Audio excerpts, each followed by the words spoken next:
Hello and welcome to our analysis of the poem It is a Beauteous Evening, Calm and Free by William Wordsworth. Let's read the poem. It is a beauteous evening, calm and free. The holy time is quiet as a nun breathless with adoration. The broad sun is sinking down in its tranquility. The gentleness of heaven is on the sea. Listen, the mighty being is awake and doth with his eternal motion make a sound like thunder everlastingly. Dear child, dear girl that walketh with me here, if thou appear untouched by solemn thought, thy nature is not therefore less divine. Thou liest in Abraham's bosom all the year, and worshippest at the temple's inner shrine, God being with thee when we know it not. Right, so from the onset, you could tell that it's a very spiritual poem, right? There are references to God and nature and beauty and power and um, nuns, and the speaker maintains an incredible calm tone, a tranquil tone throughout. He does mention calm and tranquility and quietness and adoration and divinity, but not just with his words, but with his descriptions. So this is a romantic poem. So the focus is on God and nature, and William Wordsworth is the master of romantic poetry, and so we get to see this um, in this beautiful poem. Let us analyze it line by line. So it is a beauteous evening, calm and free. Beauteous meaning beautiful, obviously, wonderful. All of those positive words. Calm. Immediately in the first line, you've got the word calm, which sets the tone for the rest of the poem. Free. Okay, so free is not necessarily an opposite to being trapped. Okay, it could be, but free in its openness. And we're going to have several references to vastness and majesty. And so free is that reference, is that description of something very open, very vast, and very eternal and everlasting. The holy time is quiet as a nun breathless with adoration.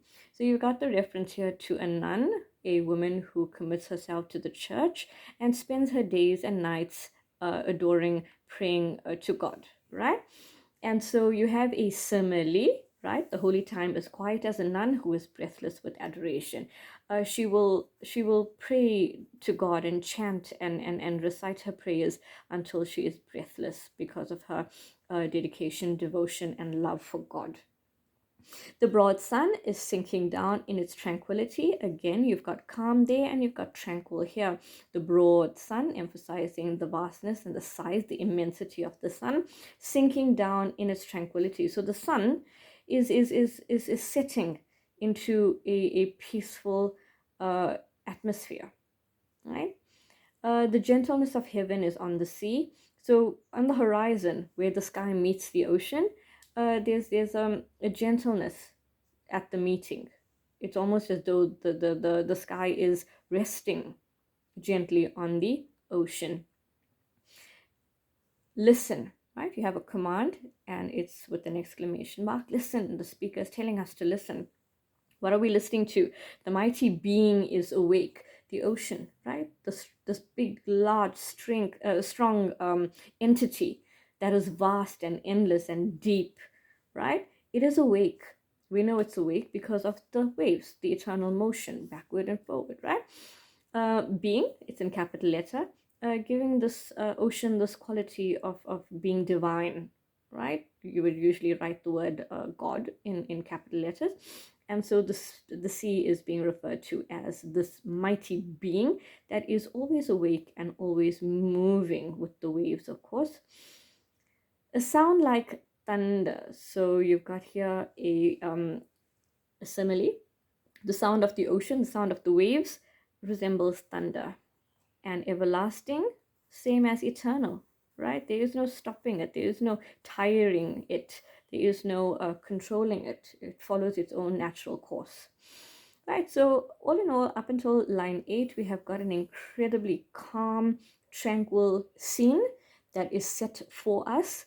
The speaker is reflecting on the nature and the power of on nature and the power of God, and the beauty and the majesty of all of these things as they work together, celebrating God's splendor and God's wonder. But then he is addressing here on line 9, dear child, dear girl. Then we get to know that he's actually with someone, and it is a little girl, and he is telling us that she is walking with him, right? Dear, telling us obviously they are affectionate, and she is walking with him. So while he is preoccupied with this beautiful scenery that is happening outside of him, he addresses her and he says, if you appear to be untouched by my thoughts, while I am preoccupied with God's splendor and God's power, if you don't understand what I'm saying, it doesn't mean that you are less divine, right? So in the innocence of children, they can't understand power and the majesty of God, but they do feel it, even if they cannot describe it or devote themselves to it, right? Because children are innocent naturally. Children are pure and holy in their most natural state. And so the speaker is saying, if you appear untouched by solemn thought, like I have been having, it doesn't mean that your nature, your character, your personality, your body, your spirit is any less divine. So he's giving her a comfort. He's saying, if you cannot understand the majesty and the beauty and the power that I'm appreciating now, don't think less of yourself. Don't think that you are not connected with God and with nature and with this power.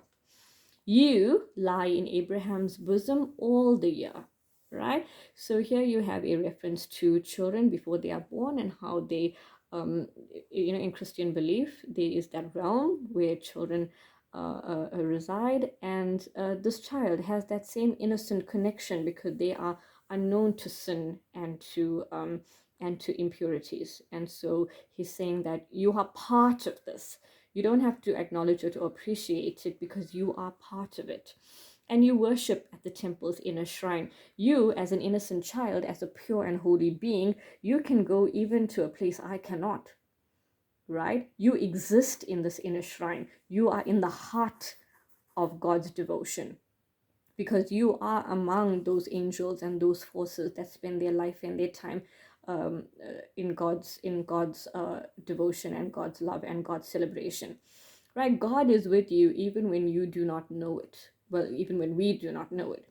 So the speaker here is reinforcing her innocence and reinforcing her protection of God, and he's assuring her that you may not take a minute to thank God or seek God or look for God, but he is with you because your soul is pure, because your soul is holy and innocent, right?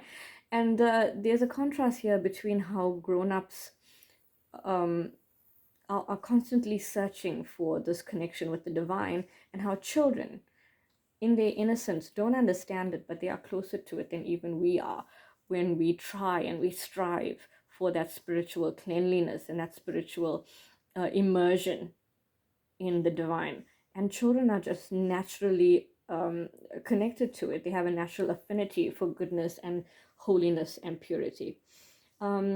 And the speaker manages to maintain this calm, tranquil, beautiful, and peaceful mood throughout the poem. And he creates in the reader a very calm, tranquil, and spiritual mood as well.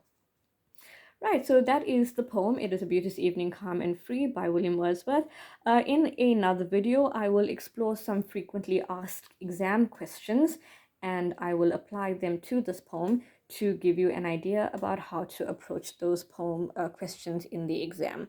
Until the next time, take care. Bye-bye.